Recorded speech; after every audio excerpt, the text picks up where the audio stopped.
Hey, it's Sela Social Studies.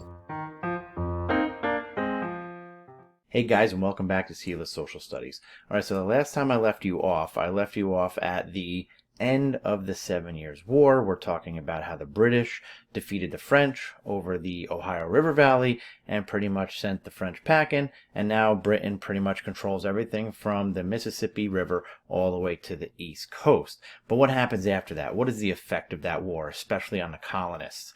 Right after the conclusion of that 7 Years' War, or the French and Indian War, the British monarchy and British Parliament kick-started a series of events that would eventually lead to open warfare that would result in American independence. You see, after the war, Britain was left deeply in debt. And the question that plagued English Parliament and the King was, how were those debts going to be paid off?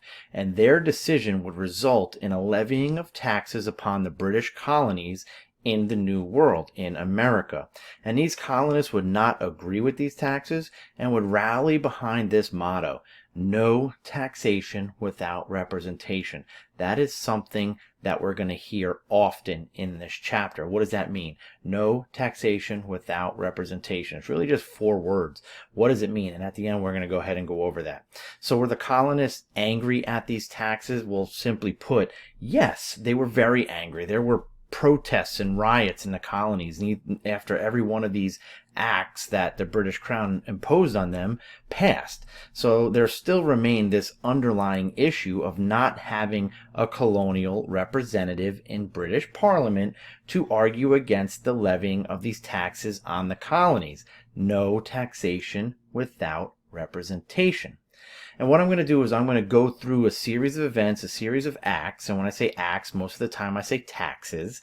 And the way that these are a cause and effect. Okay, you have an act, you have a protest. You have an act, you have a protest. Okay, so before we go into the actual acts, let's talk about why it happened, right? So the early colonists desired a level of freedom of many things. They believed they were British colonists who were equal to British subjects, but they were just living in America.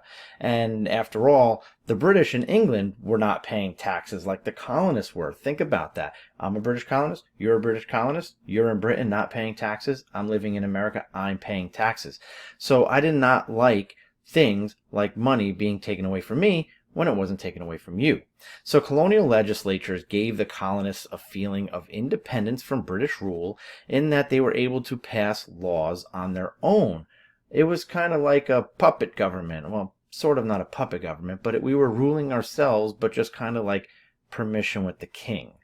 So before the French and Indian War, Britain did not want to interfere with the American colonists and did not want to enforce many of these regulations. Again, we kind of just controlled ourselves. They trusted us and controlled ourselves, but we didn't. And after the war, when the king needed money to pay off these war debts, that is when things changed. A cultural movement took place in Europe in late 1600s and 1700s called Enlightenment.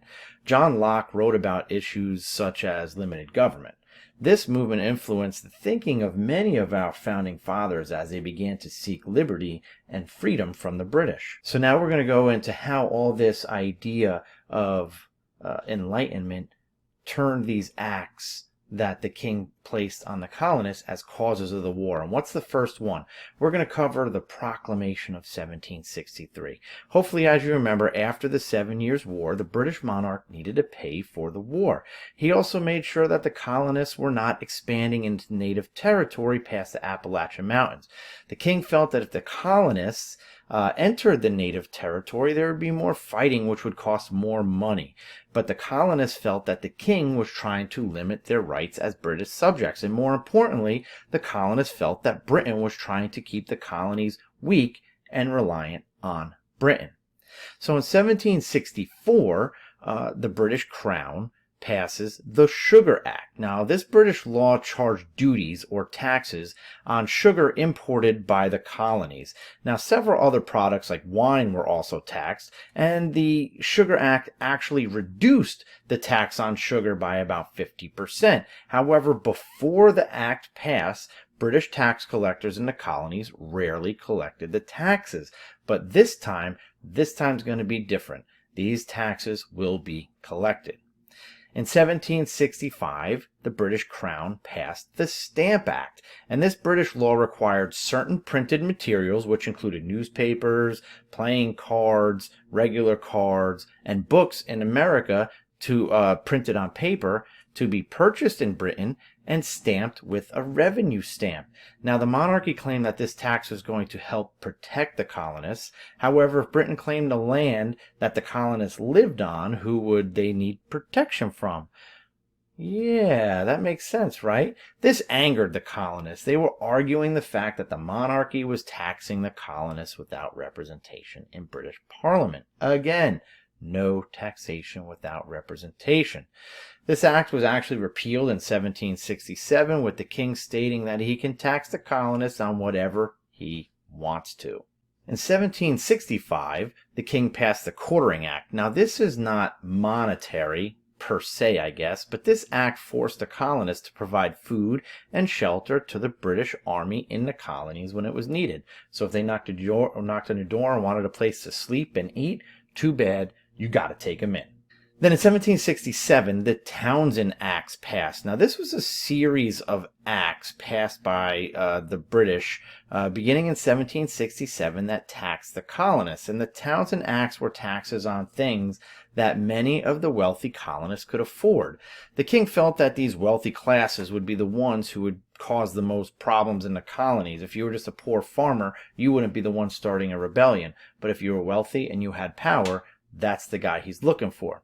So the Townshend Acts were taxes on things like paper, lead, tea, paint, and glass. You know, most things that were found inside a colonist's home. So these colonists boycotted, or they did not buy, these British goods, and the colonial protests led to the king sending troops to the colonies in 1868. Now, what happens after that? In March of 1770, we have the Boston Massacre. An angry mob of colonists confronted a group of roughly 9 British soldiers in Boston, Massachusetts. Arguing ensues with the colonists, throwing things like snowballs, oyster shells, bricks, and rocks at the soldiers. One of those soldiers got hit in the head by one of these objects, and his musket was fired. This led to the British troops to fire point blank on the colonists, killing 5, including Crispus Attucks, who was a mixed-race colonist. Now, the Townshend Acts were repealed in 1770, but the Boston Massacre gave the colonists something to get behind. Why were these 9 British soldiers firing on these unarmed colonists? So this kind of leads to the Tea Act in 1773. This act basically gave the British East India Company a monopoly on the tea in Americas. The price of tea actually decreased. The main issue of this tax is for the colonists is that it cuts out access to good British tea. These colonists were forced to purchase bad tea from the British East India Company. Think about this. This is what that means. It was cut in half, but you had to buy, let's say, instead of buying the red and white cola brand, the one that you can buy in the store that costs a little bit more than the others, you get a generic cola brand that just doesn't taste as well. Think about anything. You like sweet tea, except for getting a really good sweet tea. Now you're just getting cruddy sweet tea, and you're paying for it. Okay, so that's what the Tea Act was about. And how do we respond to that Tea Act? Well, the people of Boston responded in 1773 with the Boston Tea Party. In response to that Tea Act, we had patriots like Sam Adams and the Sons of Liberty, who were a group of patriots who protested the monarchy. They dressed as Native Americans and dumped the British tea into the Boston harbor.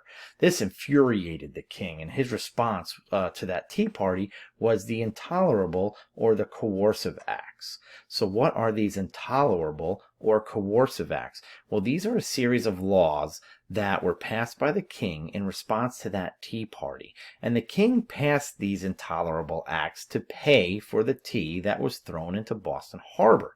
The intolerable acts were meant to do one thing: punish Massachusetts, and to make an example of them of what would happen if a colony disobeyed the king. Parts of the acts included that they closed Boston Harbor so there could be no more trade. They canceled the Charter of Massachusetts, just basically making it like an extension of England under the king's direct control, and placing a military governor in charge. Again, we have this no taxation without representation. We're looking for representation, but instead, now we're getting into the army coming over, the British Army coming over to America, that are going to try to stop the colonists, stop their protests, stop them throwing tea into the harbor, stop them going against British rule. Now we're going to go ahead and get into some of the battles, some of the important battles that happened during the Revolutionary War.